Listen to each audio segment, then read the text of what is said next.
Nako, isa na namang anti-katoliko ang inaakalang nagkukontrahan ang pahayag ni Father Darwin at ng isa pang pari.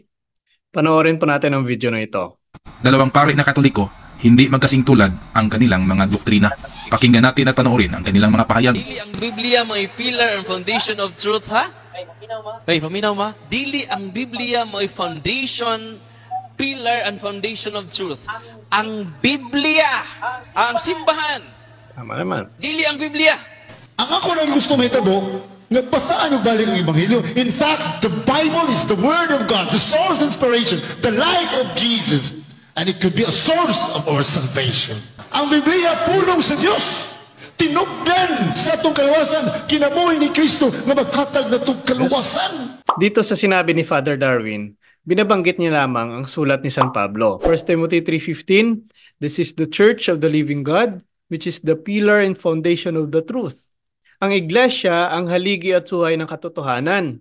Kung ang pinag-uusapan ay ang comparison ng Biblia at ng iglesia, kung alin ba sa dalawa ang haligi at suhay ng katotohanan, of course, malinaw ang sagot sa talata na sinasabi ni San Pablo na ang iglesia ang haligi at suhay ng katotohanan, hindi ang Biblia.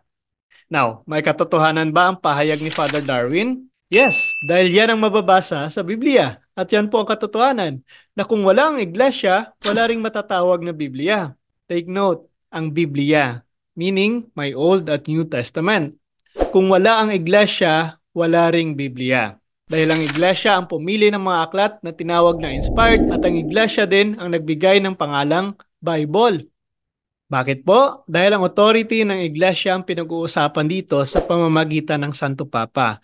Ibinigay sa kay San Pedro hanggang sa mga sumunod na namuno dito.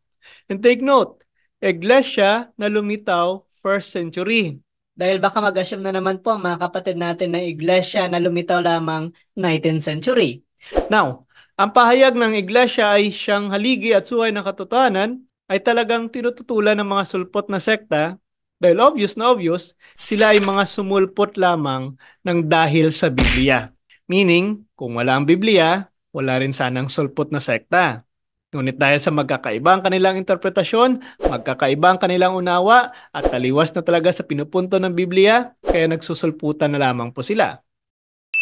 Kaya mainam talaga ng pag-unawa sa Biblia ay dapat nakabatay din sa iglesia na siyang may authority na ibinigay ng ating Panginoong Jesucristo. Now, sa pahayag naman ng isang pari na ginamit na pangontra ng anti-katoliko na ito, ay nagpapakita lamang po ng kanyang kawalang muwang sa mga pinupunto ng mga nakasulat sa Biblia. Ayon po sa isang pari na ito, the Bible is the Word of God, the source of inspiration, the life of Jesus, and it could be a source of our salvation.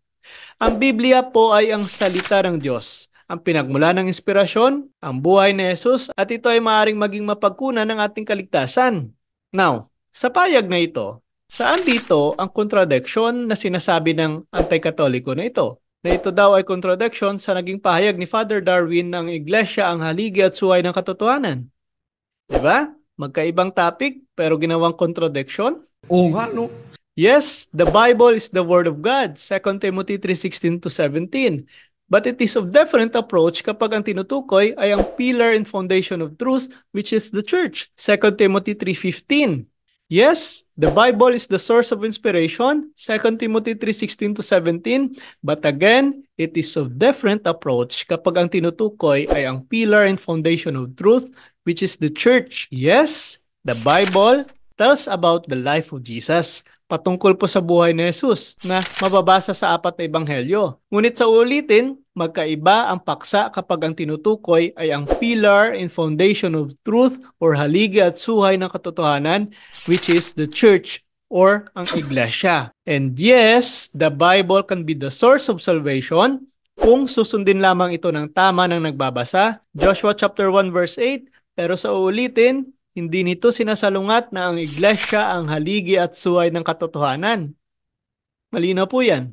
Now, may contradiction po ba sa naging pahayag ng dalawang pari?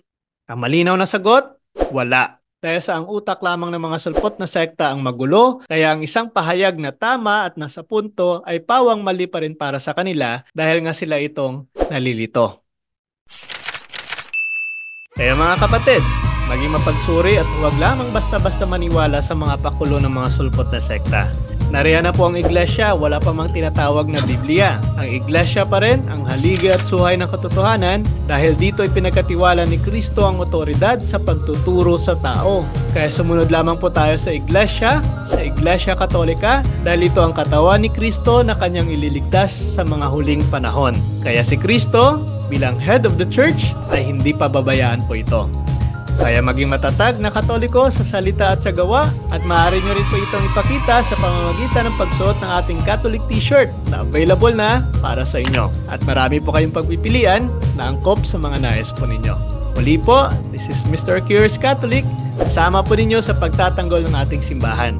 Pro Deo et Ecclesia. Sa Diyos po ang lahat ng kapurihan. Magandang umaga po sa lahat. Ako po si Brother Alfred from Ross City, Capiz. Inaanyayahan ko po kayo na manood at mag-subscribe sa Mr. Curious Catholics kasi marami tayong matututunan dito. At ako personally, marami akong natutunan kagaya na kung paano i-defend ang ating pananampalatayang Katoliko. Maraming salamat at magandang umaga.